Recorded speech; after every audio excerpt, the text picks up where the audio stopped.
In 2020, on this third Sunday of the month, we are going to have what we're calling Testimony Sundays, on which we have the opportunity to hear the testimony of somebody from within the OCC family or somebody connected with OCC, and I am really looking forward to these.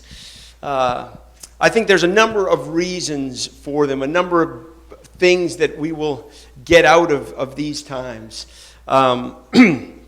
Particularly within the DNA of who we are as a church. We are faith-focused and free-thinking. We believe in diversity, respect, and theological humility, believing that God goes beyond our ability to get it all right. We know that everybody looks at things a little bit differently. Everybody has a little bit of a different perspective. And not only do we think that's okay, we think that's helpful. And so I think first we have something to learn from one another and from one another's perspective on life and faith and God and all of that. Number two, I think you look at people differently when you hear their story. We all have certain assumptions or certain stereotypes that we make of one another. And then you hear somebody's story and all of a sudden you have a greater or a deeper appreciation for who they are and for what they've gone through. This is, Will Rogers, back in the day, he said that phrase, I never met a man I didn't like, or you could say, I never met a person that I didn't like. And the context of that, he was talking about the Russian Marxist Leon Trotsky, which you wouldn't think is a very likable person. But Will Rogers said that in leading up to that statement, he said, I think if I were to sit down and to have a chat with him, I think I would find him a very interesting and human fellow, for I never met a man I didn't like. And I think that's true. We learn something from people's stories. We look at them differently when we hear their story. We have a deeper appreciation for who they are. And I think that's important. And third, church is to be a place where we're all in this together, right? We're family, where we are known and yet loved and accepted. And there might be something in your story or something in your life that you think you've never shared it with anybody, and you think I couldn't possibly share that with anybody. And then maybe somebody gets up here and tells their story, and maybe they share something similar. And all of a sudden you feel like, well, if they can share it, maybe I can share it. And that we're all in this together. And so I am really looking forward to these Testimony Sundays, the third Sunday of the month. And to this morning we have the distinct privilege to hear the story and the faith journey of Thom Peters. And we are so thankful for him. So let's welcome him as he comes.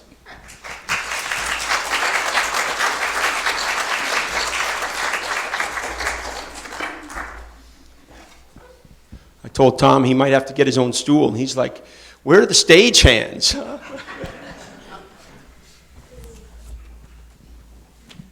So I was a little surprised when Jeff asked me to do this, and then I thought, well, we had Sajid here before, and so he kind of set the faith bar pretty low, so I'm feeling okay about this. Tom was like, I see what you're doing, right? You start with the atheist, and then you move to me, right? Oh, thank you, Tom, for doing this. This is great. I know you know a lot of people here, and they know you, but for those who don't know you, kind of give us your life story in like a minute, where you were born and where you went and your family and all that sort of thing. Born in Central Ohio, a small suburb about the size of Cedarburg of Columbus, and raised in a very idyllic household, 2 brothers and a sister.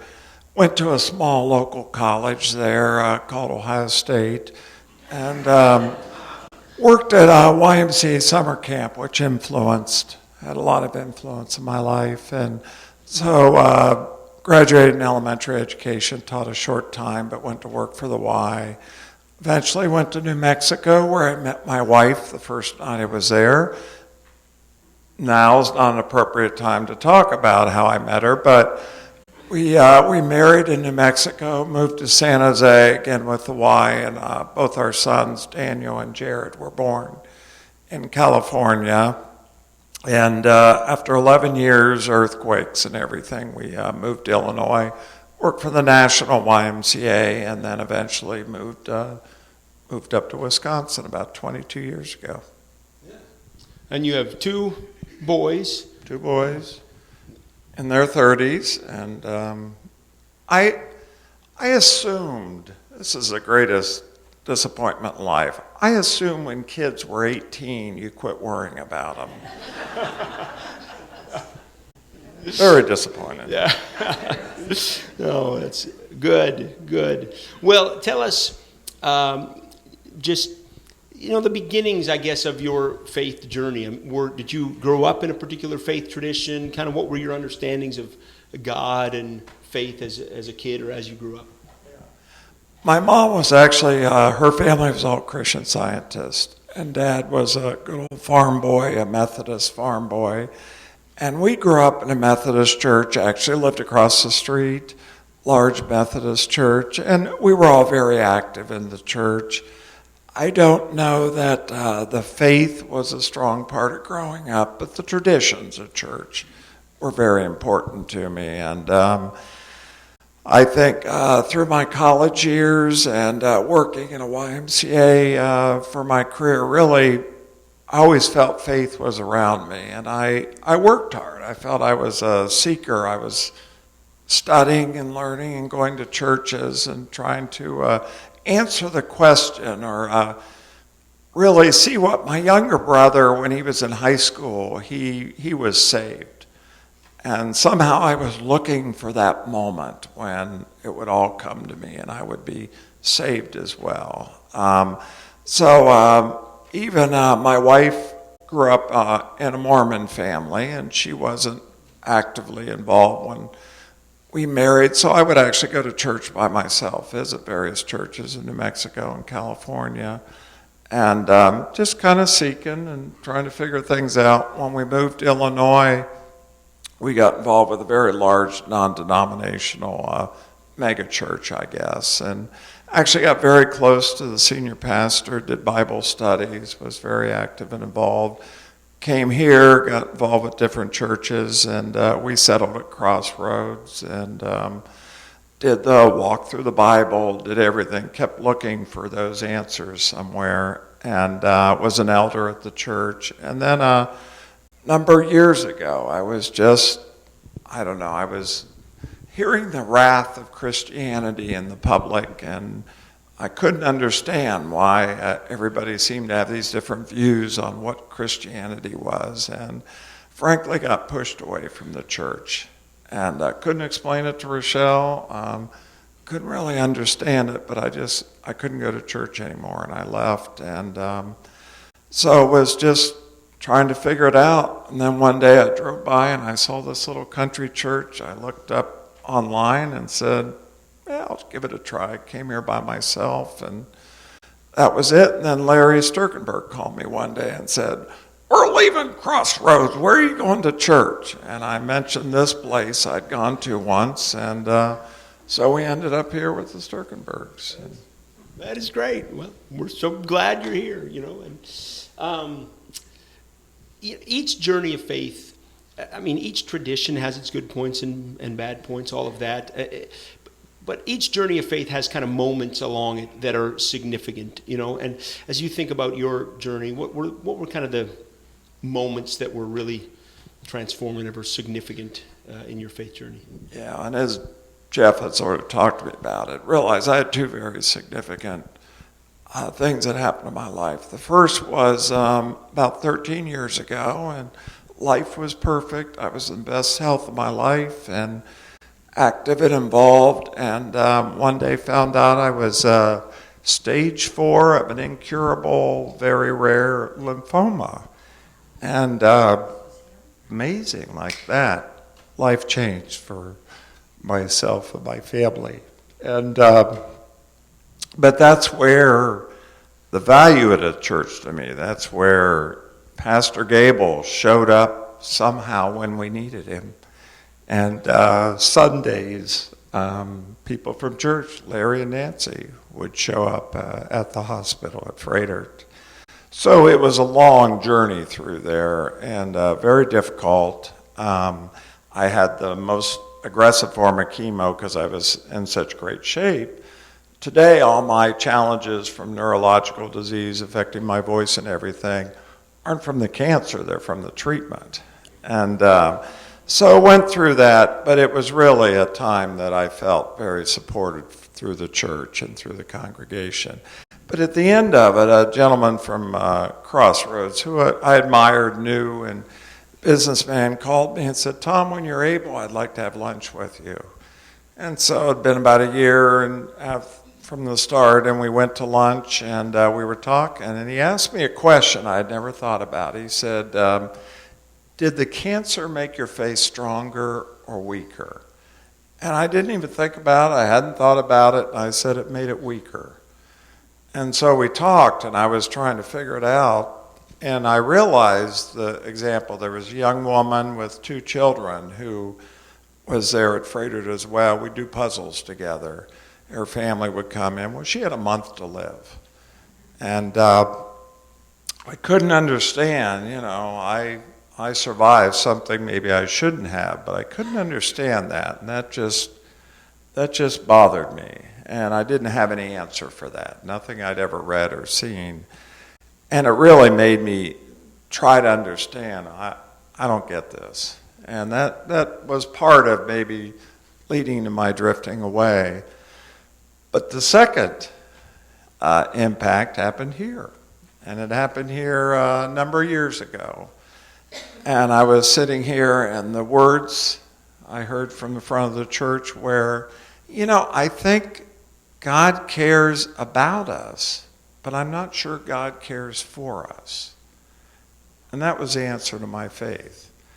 Because, God could love me, but God's not manipulating what's going on. He's watching what's going on. And it made me understand that that woman didn't die because of God, and I didn't live either because of God. And he could love me, but he wasn't manipulating everything going on. And that's my faith statement. I believe in that. So, so 2 very significant things somewhat tied together. Yeah. And where you say God doesn't or cares about us, but not necessarily cares for us, we care for one another. Right, and that's the whole basis of my being here, as I've said. Yeah. I told Jeff I don't come to listen to him. I come to be with this group of people. And I go to Hope House and Family Sharing to be with this group of people. And I think, I needed you before, and I'm going to need you in the future. And to me, that's what this is all about. Yeah. Last Easter, when the kids were hiding eggs out in the courtyard, Tom was sitting over there. Afterwards, he was like, "I wouldn't listen to what you were saying. I was watching the kids in the courtyard." Great sermon. Yeah. Oh, that's good. I mean, that's so helpful for us to know, Tom, and we appreciate all that. I mean, as you think about that, your faith journey and those things that have, made a difference. Are there certain things that you hold on to, or certain ideas or beliefs? Like, do you hope, for example, for the woman and where she is today? Or, if you would say the atheist is here, Sajjan is here, and you're here. What is it that kind of moves you that step, for example? Yeah, Sajjan, I enjoyed, he talked about, looking for that proof or understanding the facts was important. And I think I never found the fact. I was seeking the facts I never found. But the faith is still there. I'm not a big prayer. I don't pray a lot. But I do pray when I'm sitting on the tarmac in the airplane before it takes off. I hedge my bets.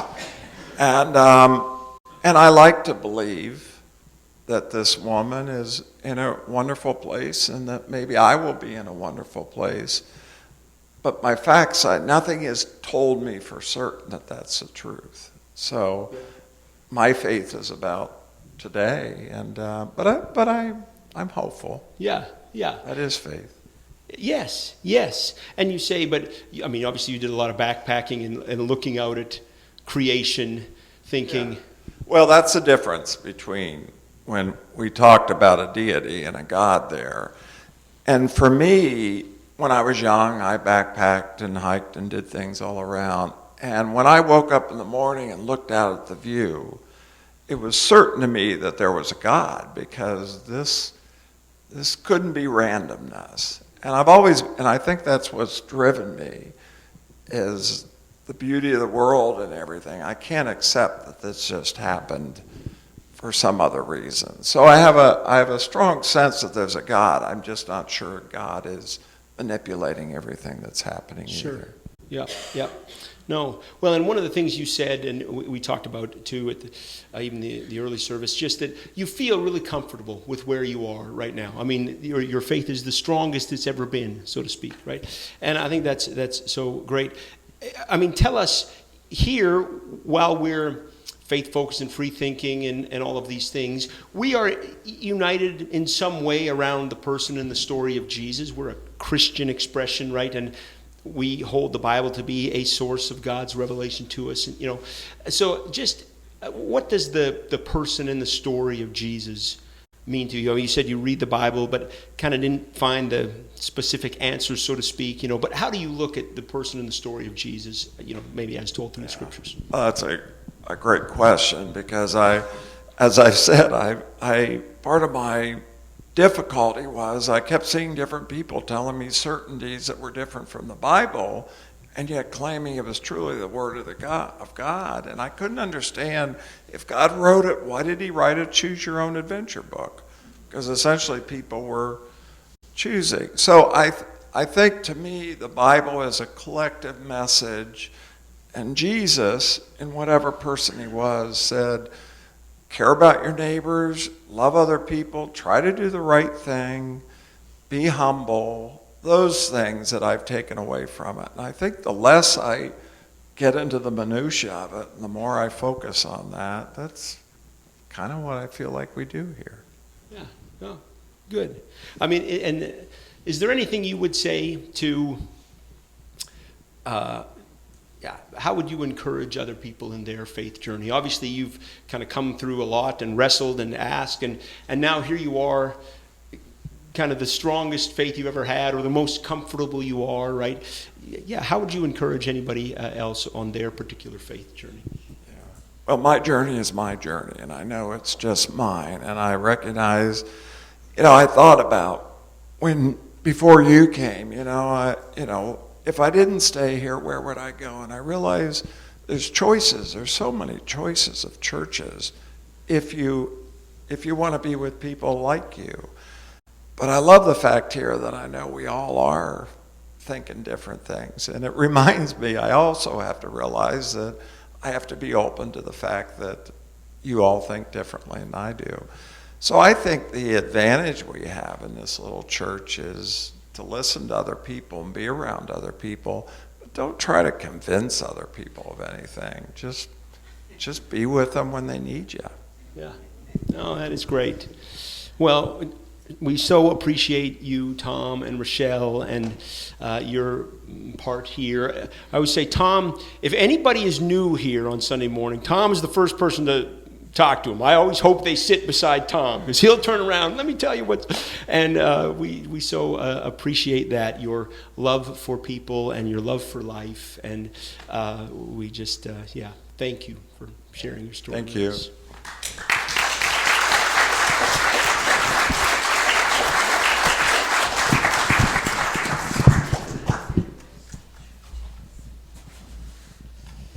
Oh, that is great, and I hope you'll shake Tom's hand afterwards or hug his neck, and we so appreciate him and Rochelle. I don't know that I'll do this with everyone, depending on the time, but I thought I wanted to just reflect on Tom's testimony a little bit. Each of us will take something different, but as Thom and I visited, the two things that kind of stuck out to me were, number one, Thom says that his faith today is the strongest it's ever been. And yet he also says that he's kind of just a step removed from atheism, right?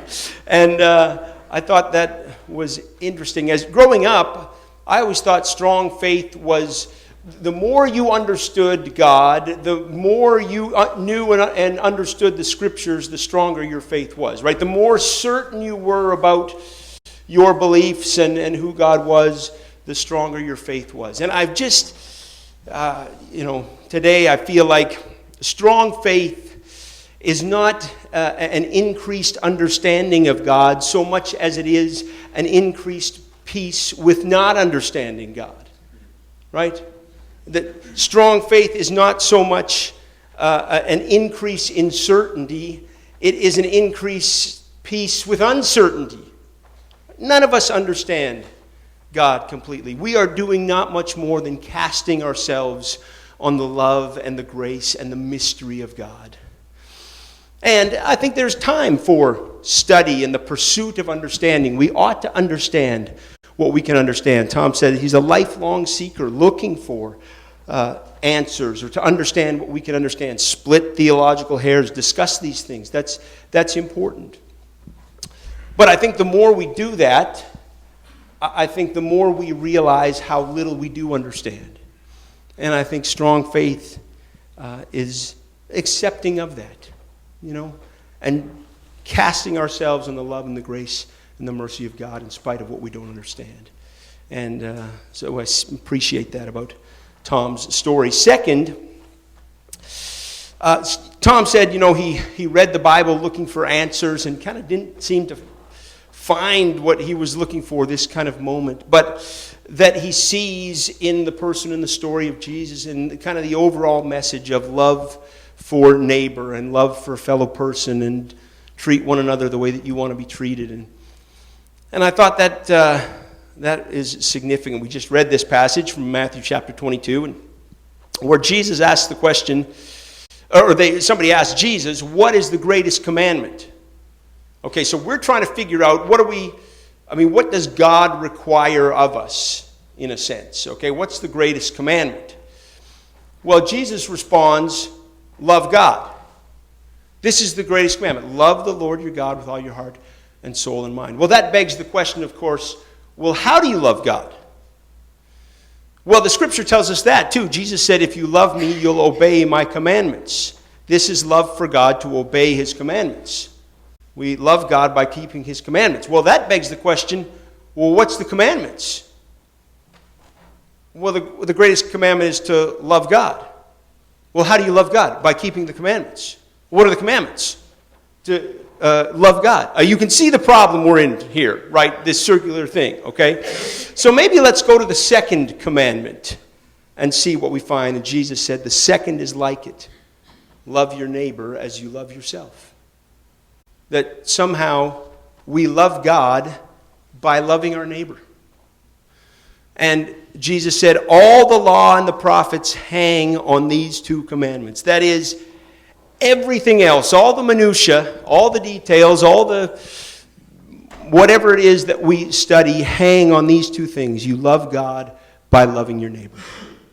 And all the study should lead to that. And again, I think it's okay to get involved in the details and study these things. But the overall message, love God by loving your neighbor. And I think that's a great reminder. And I certainly see that exemplified in Thom. And so appreciate him. So great reminders for us this morning. Thank you, Thom. Let's pray together. Father, we're grateful for your love for us. We're grateful for your presence in each person's life through their journey of faith. And thank you for the opportunity to hear Thom's this morning. And Lord, thank you for the way that he exemplifies your love by loving those around him. And Lord, again, this morning we cast ourselves on your love and grace and the mystery that is you, trusting that your love is everlasting for all of us where we are. And so we rejoice in that this morning. We pray in Jesus' name. Amen.